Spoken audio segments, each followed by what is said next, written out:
I'm gonna convince you to shut down every single one of your businesses except for one. Ladies and gentlemen, I've had more than 11 businesses, been an entrepreneur for almost a decade, and let me tell you something. The one mistake that I made time and time again is that I wasn't focused on one business. In this video, I'm going to tell you the 3 ways in which having multiple businesses fucks you over, and I'm gonna save you years of time. The first reason for why you should shut down your businesses is because your focus is commoditized, okay? When we call something a commodity, it essentially means it's widely available. So if my time is a commodity, I give my time to you, I give my time to this person here. Somebody says, hey, you got 5 minutes? I'm like, oh yeah, absolutely, I got 10 for you, right? And so I'm being pulled in all these different directions. A commodity by definition is widely available, a multiplicity of sellers, a lot of buyers too. That's what you don't want your focus to be. Because what business essentially is, business is just the allocation of resources. That's all it is, okay? Every single person has a certain amount of resources.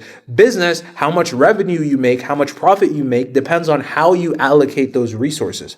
Now, your biggest resource out of everything is focus, okay? Focus is the biggest resource you have, and this isn't me saying it. Sure, I'm a nobody, but what about Steve Jobs? Focus and do very few things well. And focusing's hard because focusing doesn't mean saying yes, it means saying no. So we decide not to do a lot of things so we can focus on a few handfuls of things and do them well. Warren Buffett says the same thing. Word that they thought accounted for their success. And Bill and I, who may have only met twice, didn't know what the other one was writing down. We both wrote down the same word, which was focus. And you know, it's very interesting. Usually when we talk about leverage in business, there's a few things that entail leverage in business. I usually remember them as 4 C's. There's content. So you can make one piece of content like this and then a million people can watch it, hopefully. You have code, so you can automate something using software. You have collaboration, which basically means like you can hire people, blah, blah, blah. I'm not going to write that out. And the last one is capital. But I add another C, although this one starts a little above here. Focus. Focus is the biggest lever that you can have as an entrepreneur, because if you have diversified leverage, you don't have enough length. Even if we're talking about it scientifically, leverage is a multiplier. How long the lever is a multiplier. If you shorten the lever, if you have a multiplicity of tiny levers, if you have multiple of them, it's not going to give you as much leverage if you just have one big ass lever, whether it's content or code or collaboration. Yes, if you max out one lever, sure, go build another one, but you have to make sure it's maxed out. It can't be, oh, I've sold to literally everyone in my niche and you got 9 clients, or, market's been saturated. You only have 2 competitors and competition is good. That means the market isn't saturated. That means people are buying, people are selling. That's a good thing. So ladies and gentlemen, this 5th C of focus is literally the most important thing, because think about it like this. Every single entrepreneur has, in terms of one resource, we're all starting off at the same point, and that's how many hours we have in the day. Every single entrepreneur has 24 hours in the day. It's about how you use those hours, and you can be working 16 hours. You can be working 18 hours, and you can still be unfocused. You know why? Because it's not always about how much you work. It's also about what you work on. If you're working on the wrong things for a long ass time, that doesn't mean you're focused. That means you're unfocused in the worst way, because you're not getting anything out of your time. If you're resonating with the content, we are giving 6 weeks of free service, right? What my company basically does is we help entrepreneurs multiply their work output. So that basically means focus on a macro and a micro level, right? Hour by hour is micro, and macro is focusing on one main thing, right? We do that by offering one-on-one accountability. So this is going to be a 6-week free challenge. If you'd like to sign up, I'll leave a link below. And to incentivize you to take action, the first 10 people that'll join the challenge will get a dedicated coach 24/7. This is only for the first 10, so it might be out by the time you're watching this video. Weekly calls with me. So that means every single week I'll conduct a call to make sure that you're focusing on things that actually drive revenue to the business, or increase the value of your customers, or increase the enterprise value of your business as a whole. You'll be receiving EOD calls every day. So this just provides the best system. Done it for 100+ entrepreneurs in every single niche that you can imagine. If you're interested, Check it out down below. The second thing, a lot of you guys might have one LLC. You might think, yeah, you know, all these other people with all these multiple businesses. You know what, Hattie? I'm on your side. I'm about to put you on the other side of the table. Okay, the second point is having one LLC, okay, having one S Corp, having one entity that holds all your other businesses doesn't mean that you're free from this. And by the way, you might not even know you're doing this, okay? If you have, let's say, multiple client acquisition systems. I see so many people do this all the time. You got cold email. You have, let's say, paid ads. You have content, organic content. You have all these different things. This is a diversification of focus fundamentally. What you're doing is you're looking at all these other people, oh, business one, business two, business three. And this is what we were talking about in the last video. It's like if you have multiple businesses, you got to shut them down. But what you do instead is you got one big business. So, you know, you're fine, you're good. You know, you're not on focus. You're an entrepreneur. You got one business. But then you have client acquisition system 1, and then you got client acquisition system number 2. You just put this little bracket up here, and then you tell yourself you're focused when in reality you're still unfocused because you can't stick with anything long enough. And this isn't just for client acquisition systems. If you keep switching your offers, if you keep switching your funnels, those are different businesses. If you keep changing your model, well then fundamentally it is a different business. That's what you have to understand. It's how complex your business is. The biggest people in the game operate so simply. Like, let me tell you something. There was a dude that I knew, made $1 million a month. I think even more at this point. This guy had a 1 or 2 page sales process. I don't know. Actually, I'm not sure if it was that short because maybe I just can't believe it. Maybe it was that short. Well, he hadn't changed his sales process in 3 years. And I was like, man, I always change my sales process. I'm always like, watching the videos back. And he was like, man, we have like a 60-something% close rate. We don't need to change it. And what I realized is, our close rate isn't bad. Why am I switching it? So this is when I got G-checked. Hey, I'm out here like telling you guys, this happens with me too. This is a problem that I struggle with. Essentially, the woman in the red dress. What basically happens is there's a cycle that every single entrepreneur goes through, okay? At the beginning, you're at the point of uninformed optimism. Let me give a dating example. Okay, so when you are, let's say this is you, and then this is a woman, what you do is you're in a relationship. When you're in a relationship, you're arguing, she's not cooking the food very well. And then you go, you're walking outside, you see this beautiful woman. She's wearing this red dress. She's pretty. She has very long hair. Hopefully, my drawings aren't arousing you. I know, Pablo Picasso out here. Maybe I should stop my business, get into art. You see this woman, you're like, oh my God, this is a beautiful woman. And then, so, you're like, let me break up with this one, whatever. You move up to this one, and then you have the honeymoon phase. The honeymoon phase, like the first 2 months, everything's, oh my God, I just got with a 9 out of 10 girl of my dreams.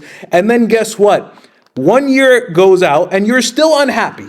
But you're still like, man, wait a minute. She doesn't cook the food right either. So a year goes by and you're like, man, I'm still having the same arguments. It's still, this is just how it goes. At the beginning, you're at a point of uninformed optimism. And this is applicable to all your funnels, all your offers, all your sales scripts, all your client acquisition systems. Okay. The uninformed optimism is, oh my God, lady in the red dress. Wow. She has, I'm going to refrain myself from using more explicit language. And then you're like informed pessimism. You're like, you know what, man? Like this woman, she's arguing with me a little too much, And then you're at a point of informed pessimism. You're thinking to yourself, wait a minute, like this relationship kind of looking like the last one. Maybe this isn't the girl of my dreams. Maybe my ads aren't going to freaking make me $1 trillion within the next 2 days, man. Who would have thought? Maybe cold email takes more than freaking, 1,000 emails to actually optimize, to actually get your copy right, to actually get your domains in check for you to actually start getting any clients. Maybe it takes longer. And then you're in the valley of despair. This is where you break up. Some of you guys usually break up here, but the valley of despair that I like to call fuck, right? That's what it is. You're like, fuck, man, I just can't take it anymore. This woman, I'm breaking up with her. And so then you see another woman, right? This one, oh, even longer hair. I don't know why. I guess she's a feminist. She has red hair. And let's make her in a blue dress. You're like, cut this woman out, new woman. Let's do it all over again. And so you keep going through this cycle with all your funnels, all your offers, with everything that you do, your models, you keep switching everything. But you don't understand that if you just stuck with that woman, unless, God forbid, like unless there was something awfully wrong. If you're doing paid ads and Mark Zuckerberg says we're going to, commit genocide on all the people that are going to be running paid ads, yeah, sure. Cut it down. If this woman cheats on you, sure, leave her. But that is like a lot of times people just like, have these reasons like, oh, it's just not working out. We were just not in the right place. All you had to do was wait, and then you'd be at the point of informed optimism. Like, we're working things out. Stuff is going a little better. We're slowly optimizing the ads. We're slowly getting our copy right on the cold emails. We're nailing our messaging. And then you get to achievement. This is the biggest problem that entrepreneurs face that they're never able to overcome. And the entrepreneur keeps going through this cycle again and again and again until he learns this lesson. So bottom line, don't have a business within a business. If you have multiple offers, multiple funnels, if you have, all this switching going on, you are still subject to the same problem of the commoditization of focus. And the last problem, which I think is the most important of all, why you should shut down your business is because you got to understand, you don't even have a business. This usually is something that yields from the two problems that I mentioned before. If you have all these different businesses within the business funnels, offers, blah, blah, blah, or if your focus is commoditized between all these multiple businesses, you don't have a business. You have a glorified job. That's what you are. You're a freelancer. But Hadi, I only do high leverage tasks. If you are still exchanging, like if you can't take a 7-day break, if you like to work, I understand. A lot of people like to work.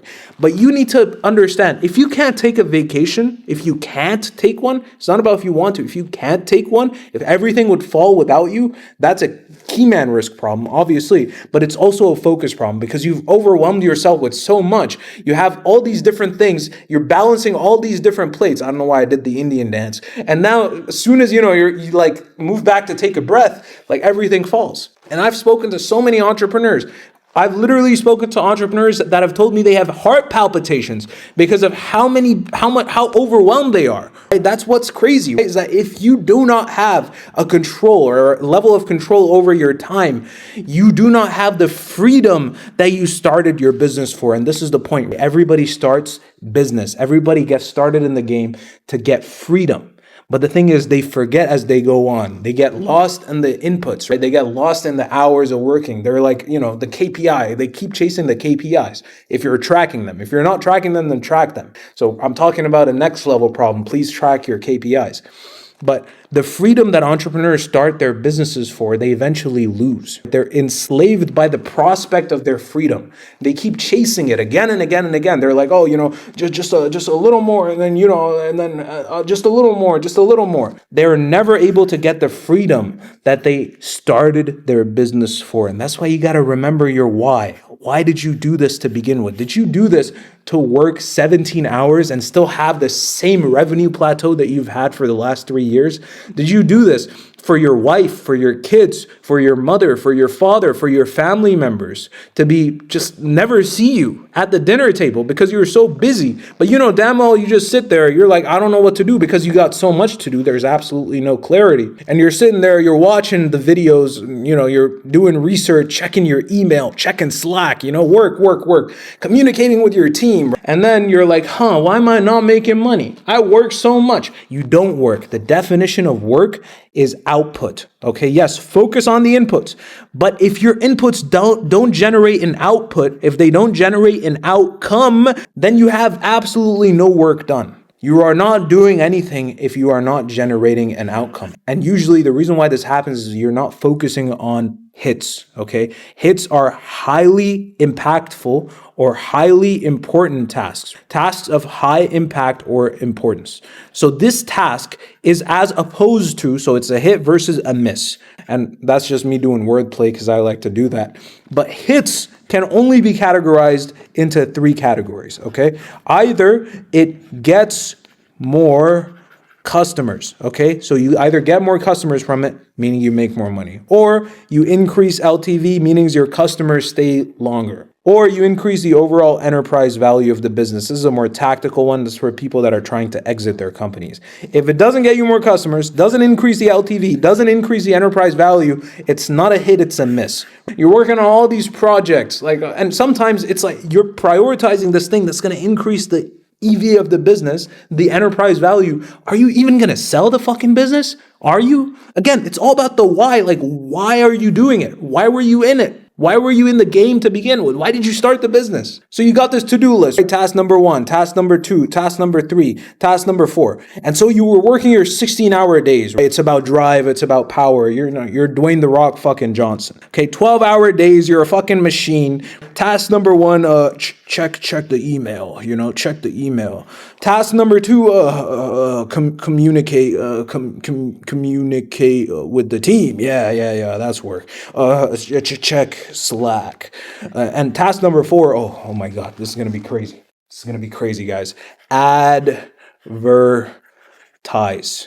Yeah. 16 hours go by. I checked my emails. Communicated with my team. Checked Slack. Advertise. Actually, I forgot. I had to put out this fire. Oh my God. Somebody just has to get fired, ironically. There's different types of fires. But, I got to put out this fire in my business. Got to put out that fire in my business. Put it out. I'm so fulfilled. I'm making no more money than I did 10 years ago or however long you've been stuck.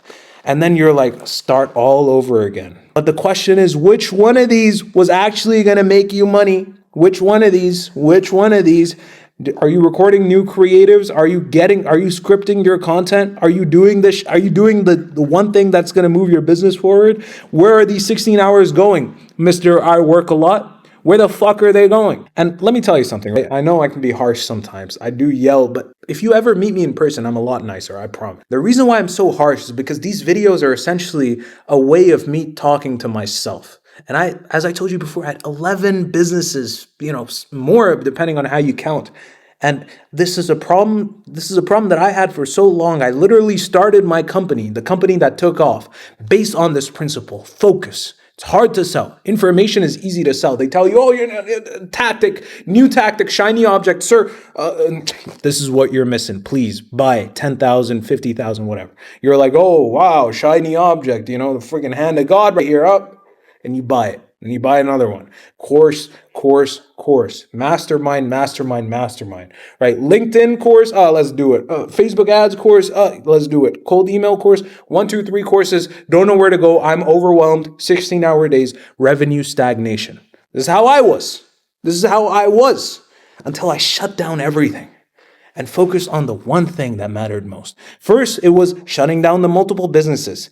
And then it was refusing to have multiple businesses, multiple client acquisition systems, multiple funnels, all these little, lead magnets. No, oneness, monotheism in business, okay? That's what I did. Having one in terms of everything, one funnel, one offer, one main thing, one main sales process, one onboarding process, one. Simplifies everything. And then it was learning through this cycle, getting through this valley of despair, keep quitting and then keep switching over and over again. And then it was ultimately, the only time it changed was when I realized the why. Why was I in the game to begin with? Wasn't I in it to actually get freedom? To free myself from my insecurity, to free myself from needing material wealth, or having to, worry about health expenses or medical expenses, or having to worry about my loved ones not being taken care of. That's why I did it. And that's when things started hitting. That's when I stopped missing. And it's only when I started focusing on the things that actually moved the business forward. Ladies and gentlemen, if you like the content, like the content. If you didn't like the content, there's a dislike button, and the comments are open. We don't usually censor free speech, allegedly. But if you say something racist, I will be deleting if you want to make it racist towards Pakistanis. I'm okay with racism. Just don't call me an Indian, okay? Countries are at war. Nothing against Indians, just making a few jokes. You guys have a good day. Watch some of the other content. Take care. Bye.